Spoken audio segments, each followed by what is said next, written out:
Hi guys, welcome to week 3 of our devotional series, 8 lies about God that sound like the truth. And our lie for this week is this: you need to live your truth. We read in John 18 about Pilate questioning Jesus after he's been arrested.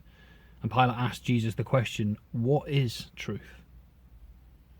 But one of the questions that our modern culture asks is this: not what is truth, but what is your truth? What is my truth? And to many of us, that language might sound strange. Who talks like that? And I guess we're beginning to see that people do. Think of the events in American politics. Think the riots at the US Capitol and the invasion of that building back in January, and the news reports, people talking about what they believe to be true, what they had been told about the elections, about voter fraud and all the rest of it.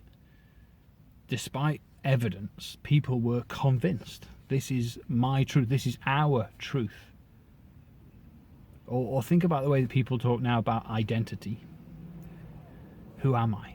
How do I feel? You can't tell me what I feel. You can't tell me what's true, what's my truth. This is who I am.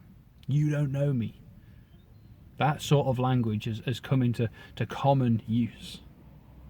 What is my truth? And some of this springs from what we call postmodernism, postmodern thinking. Postmodernism describes a variety of views and opinions about art and architecture and philosophy, but one of its central tenets is the question about truth. What is true? And one of the good things about postmodernism in terms of thinking about truth is that it helps people who are squashed by widely held lies. Postmodern thinking can be good in a sense because it reveals and helps people who are held down by lies. We've got to recognise that people lie, and accepted truths in inverted commas, can be used to squash down people groups.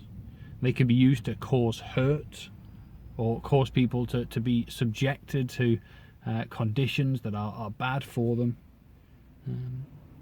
And so the idea that questioning truth, sometimes that's good. Because we live in a world of lies and half-truths and distortions, and people, including us, exploit them. But there's a danger in questioning truth and saying that there is no absolute truth, no objective truth. And that's one of the things, the ideas that postmodernism has brought about. It's brought about in terms of religion. You can't say that there's only one way to God. That's not loving. That's not kind. That means that you're ruling out all sorts of people of other faith or no faith. And so we get to a stage where, if you believe it, then that's your truth and that's good for you. And we know that doesn't make sense. Logically, there cannot be one truth for me and one truth for you. We know that when it comes to physical realities. Gravity doesn't only impact people who believe in gravity. It impacts everybody. And we know theologically that's not true. Christianity is not only true for those who believe it. The realities and the truths of the Bible, they are either true or they are false. They cannot be true for some and false for others.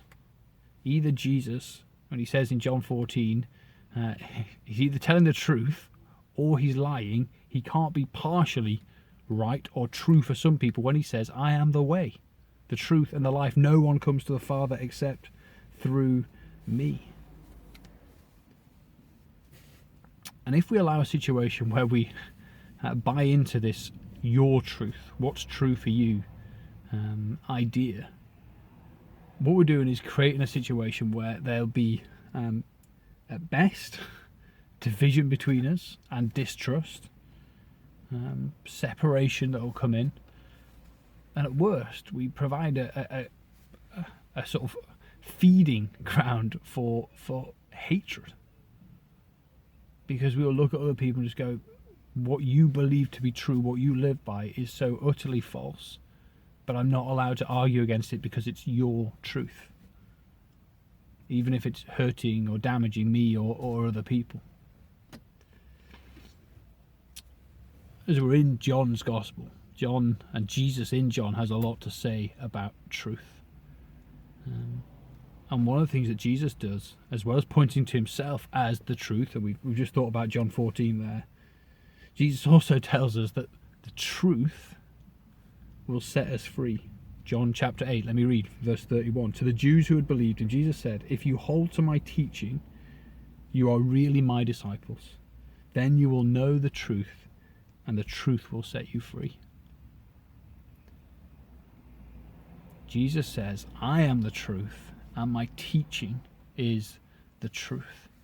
Later in John 17, Jesus is praying to his Father, and he prays this for the church, for believers: sanctify them by the truth. Your word is truth.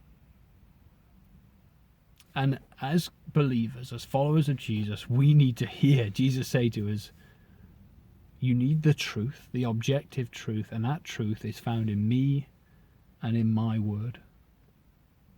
We're going to think next week about feelings and how our feelings are not reality. Ian Fenton's going to lead us through that, a little thought on that. But we want to sort of end this week by just saying the call is not to live our truth, to live my truth. The call is to live in the light of the truth, and to see all our circumstances and to see all our feelings not as primary, but to see them in the light and respond to them in the light of the truth. And the way that practically we do that is by being people of the word. And this really then is an encouragement, whenever you're watching this, to, as a follower of Jesus, to be in his word, to know his word, to be shaped and formed by his word, because his word is truth.